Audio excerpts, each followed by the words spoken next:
नमस्कार, आप देख रहे हैं सिटी पोस्ट लाइव। मैं हूं सृष्टि राज। 2019 में लगातार 3 दिन तक हुई बारिश ने पटना को डुबो दिया था। 15 दिन पटना डूबा रहा, लेकिन उस तबाही से पटना नगर निगम में सबक नहीं लिया गया।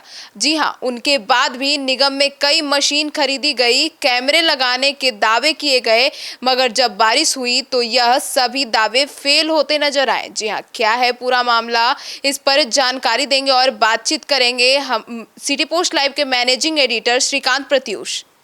हाँ बिल्कुल। अब जिस तरह से बारिश में पटना नगर निगम का हाल दिखा, वो तो यही सवाल उठाता है कि भाई कितनी हालत ख़राब हो गई है।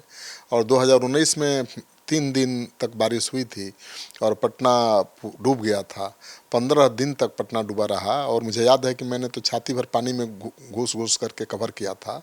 घरों में जाकर खाने की सामग्री बांटी थी और उसके बाद कई नगर निगम में मशीनें खरीदी गई, कैमरे लगाए गए, पूरी तैयारी की गई, लेकिन सब कुछ फेल हो गया और अभी एक रात की बारिश ने पटना को डुबो दिया। तो सवाल ये उठता है कि वह नाकाफ़ी साबित हुई तैयारी। सम्प हाउस बढ़ाया लेकिन व्यवस्था नाकाफ़ी थी। 2019 की अपेक्षा 2025 में सम्प हाउस की संख्या बढ़ाई गई है, लेकिन व्यवस्था पर्याप्त नहीं दिख रही है।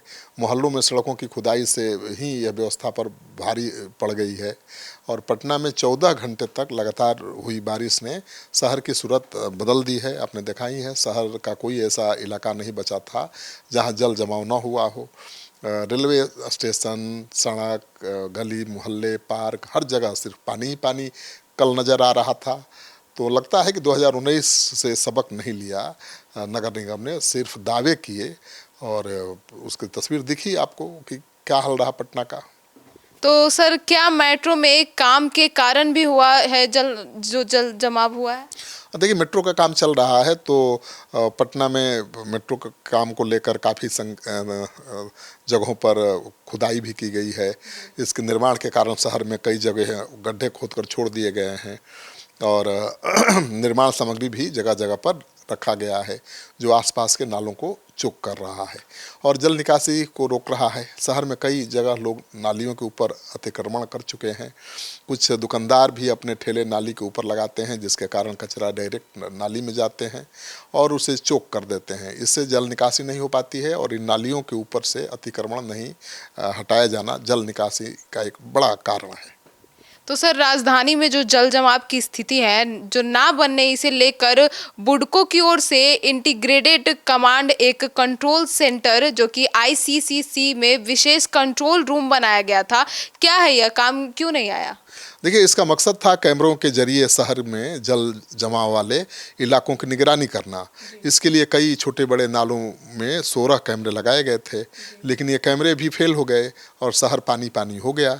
बिहार विधानसभा कैंपस में पानी भर गया, बिहार विधानसभा कैंपस के आसपास पानी भर गया, गांधी मैदान में पानी भर गया, बांकीपुर अंचल में पानी भर गया, पटना नगर निगम का दफ्तर डूब गया। तो हर जगह पानी ही पानी नज़र आ रहा था। सर, तो पटना में पंप और डीपीएस की संख्या कितनी है? कहा जा रहा था कि सम्प हाउस में आउटफॉल की कैपेसिटी जो है वो लिमिटेड है। आउटफॉल की कैपेसिटी लिमिटेड है, बिल्कुल। पटना में जल निकासी के लिए 364 पंपों को तैयार किया गया है। उनमें इलेक्ट्रिक से चलने वाले 265 पंप हैं, जबकि 99 डीजल पंप से चलते हैं। इनमें से 256 पंप अस्थाई डीपीएस और 83 पंप अस्थाई डीपीएस पर लगाए गए हैं। पटना नगर निगम के नगर आयुक्त के अनुसार रात से ही निगम की टीम अपने अपने इलाकों में ड्यूटी पर तैनात थी। सभी टीम ने मिलकर सुबह पानी को निकालने का काम किया। अगर रात में टीम नहीं होती तो पूरा शहर जलमग्न हो गया होता और इतना कम समय में पानी नहीं निकलता। पूरी टीम रात भर एक्टिव थी और इसी वजह से जैसे ही दिन भर में ही पानी निकाल भी दिया नगर निगम ने, ये उसका दावा है। तो जल जमाव से निपटने के लिए नगर निगम की क्या तैयारी थी? बहुत तैयारी थी। नगर निगम तो पहले से तैयारी कर ही रहा था। पटना में बारिश के कारण जल जमाव न हो, इसके लिए नालों में लगे सीसीटीवी कैमरे, सेंसर को सीधे integrated command and control centre से जोड़ा गया था। पटना में बारिश के कारण जल जमाव न हो, इसके लिए नालों में लगे सीसीटीवी और सेंसर को जोड़ करके निगरानी रखी जा रही थी। जल निकासी के लिए 19 जून के लिए 19 टीम बनाई गई थी। मानसून के दौरान शहर में जल जमाव की स्थिति न हो, इसके लिए QRT माने क्विक रिस्पांस टीम का गठन किया गया था। 19 जून के लिए 19 टीम गठित हुई थी। पूरे 75 वार्ड को मिलाकर 1150 से ज़्यादा कर्मियों को जल निकासी के काम में लगाया गया था। तो तैयारी तो बहुत थी, लेकिन तैयारी फेल हो गई। तो पटना में जल जमाव के क्या बड़े कारण हो सकते अब तो हम जल जमाव की कारणों पर ही तो चर्चा कर रहे हैं। शहर में जगह जगह नाला बताया ना कि निर्माण हो रहा है। बारिश के मौसम में जगह जगह नालों का निर्माण लोगों के लिए बहुत परेशानी का सबब बन गया है।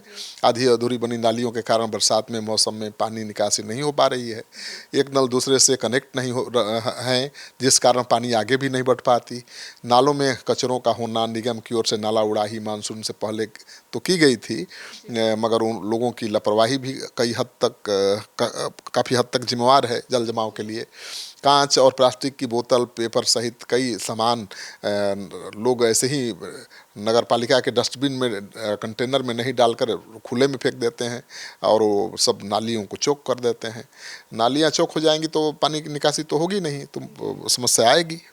तो मतलब ये जो लोगों की भी लापरवाही है और ये नगर निगम की भी थोड़ी लापरवाही है, जो उनका प्लान था वो फेल हुआ, जिसके कारण से आज पटना डूबा हुआ है। नहीं, पटना तो 2019 में जो डूबा था आपने देखा नहीं है ना, वो इतना पानी आ गया था और 15 दिन तक जल निकासी नहीं हो पाई थी। हाहाकार मचा था। पूरे देश दुनिया में पटना की भद्द पिटी थी और सरकार की फजीहत हुई थी। आज कल तो रात भर की बारिश ने ही पटना को पानी पानी कर दिया था, लेकिन नगर निगम एक्टिव था, काम कर रहा था, इसीलिए दिन भर में ही पानी निकल भी गया। लेकिन अगर फिर 3 दिन वैसे ही बारिश हो जाए जैसा कि 2019 में बारिश हुई थी, अब हो सकती है, अभी तो शुरुआत है, तो स्थिति बिगड़ सकती है। क्योंकि आज 14 घंटे की बारिश से ही पटना में जल जमाव हो गया। अगर 3-4 दिन तक लगातार बारिश हो जाए तो मुझे लगता है कि नगर निगम के भी कंट्रोल में नहीं रहेगा, पटना तो डूब ही जाएगा। और एक बार पटना डूब गया तो उसको बाहर निकालने में बहुत समय लगेगा, बहुत नुकसान होगा लोगों को। 2019 के बाढ़ में अब राजेंद्र नगर में कंकड़बाग के इलाके में नाव चल रही थी,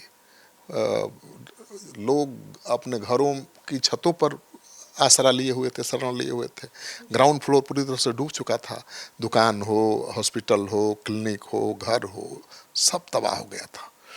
उस तबाही से उबरने में कितना समय लगा होगा, कितना साल लगा होगा। जिनका घर बर्बाद हो गया, जिनकी दुकान बर्बाद हो गई, जिनका क्लिनिक बर्बाद हो गया। तो अगर नहीं सावधानी बरतेंगे और बड़े लेवल पर तैयारी नहीं रहेगी तो बारिश का कोई ठिकाना है क्या? बारिश तो कभी भी 10 दिन 15 दिन लगातार भी हो सकती है। एक ज़माने में तो हथिया नक्षत्र में बारिश 15 दिन होती थी। लोग 15 दिन का राशन जुटा कर रखते थे कि घर से बाहर निकल ही नहीं सकते। अब तो ऐसी बारिश होती भी नहीं है। लेकिन कौन जानता है प्रकृति के बारे में। अचानक मान लीजिए 3-4 दिन झमाझम बारिश हो गई दिन रात, तो पटना को कौन बचाएगा डूबने से? तो मुझे लगता है कि आम लोगों को भी सावधान रहना चाहिए और नगर निगम के काम में सहयोग करना चाहिए। उनके आसपास की नालियाँ जाम न हो, इस बात का ध्यान रखना चाहिए। नालियों पर अतिक्रमण नहीं होना चाहिए और सबका सहयोग होना चाहिए। केवल नगर निगम के भरोसे आप बैठिएगा तो नहीं चलेगा। ठीक है, उसका भी लिमिट है ना काम करने का। तो हम सब अगर अपने शहर की साफ सफाई को लेकर नगर निगम के साथ सहयोग करके आगे बढ़ेंगे, तभी इस चुनौती से निपटा जा सकेगा। क्योंकि पटना बहुत सघन आबादी वाला इलाका शहर है, बहुत सघन आबादी है और ट्रैफिक भी बहुत ज़्यादा है, आपको पता ही है। और जल निकासी की प्रॉपर व्यवस्था नहीं है, गंगा के किनारे है। गंगा में ज़्यादा पानी होगा तो जल निकासी बंद हो जाएगा। तो सावधानी बरतने की ज़रूरत है ताकि आगे फजीहत न हो और जल जमाव के कारण हम अपने घरों में कैद न हो।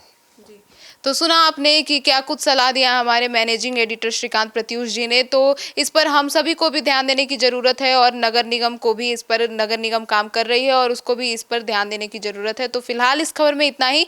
आगे की खबरों के लिए देखते रहिए सिटी पोस्ट लाइव। तब तक के लिए धन्यवाद।